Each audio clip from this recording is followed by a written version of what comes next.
for an individual such as myself, who I say basically I haven't really done it, like really, right? What is the approach, or what is the thought process? What should I expect from it?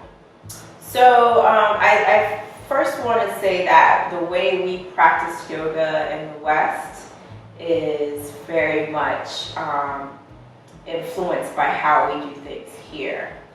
So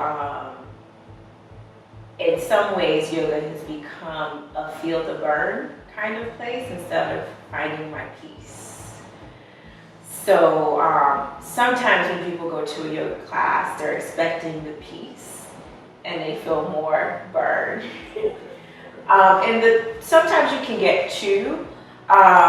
Yoga, the word itself means union or yoke. And so the physical practice of yoga is hatha, Hatha. And that Sanskrit word, if we break it down, Ha means sun, The means moon, Ha means strength, The means flexibility, Ha, masculine energy, The, feminine energy.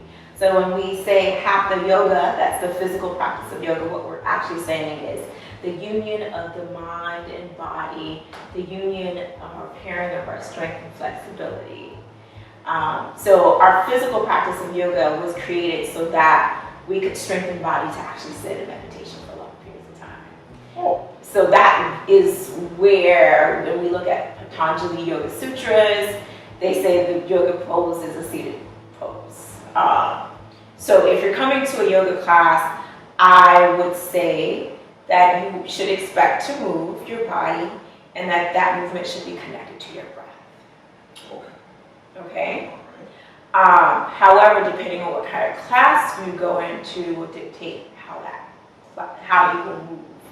So in a vinyasa flow class, you move and transition from one pose, or what we call asana, to the next. So I inhale and I'm in one pose, then I exhale and I'm in another pose. Inhale, exhale. Okay? And some of those moves can be more rapid, but generally, the general sense is as you're inhaling, you're transitioning into one. As you're exhaling, you're going into another. In a hot yoga class, there's different types. One that is very popular is a Bikram class. That class is about 90 minutes, and you don't transition. You hold poses for a period of time, and then you let them go. You start off in a standing position, and then you end on the floor. Then we have like our yin and restorative classes. Those classes are typically on the ground. You're using lots of props, bolsters and blocks, and maybe even straps. With yin, you may feel some sensation in terms of like, oh gosh, this is a really deep stretch. Whereas a restorative yoga practice, we don't want you to feel any real sensation in terms of like, oh my gosh, I need to get out of this.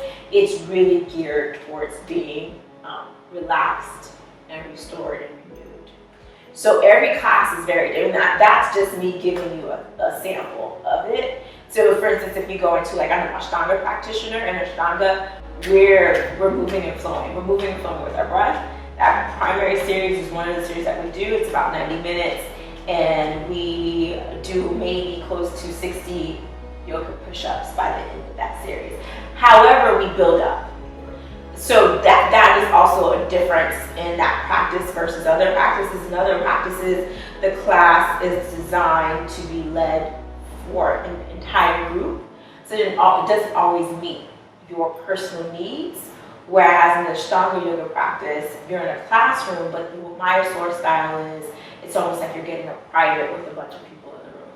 So the teacher gives you some things to do, you memorize it, they give you assists based on your body, and you move from there. And that's why I transitioned into that practice, if I'm quite honest, because I noticed some gaps in my practice by just solely going to a group-led yoga class. Now, here's my question. How often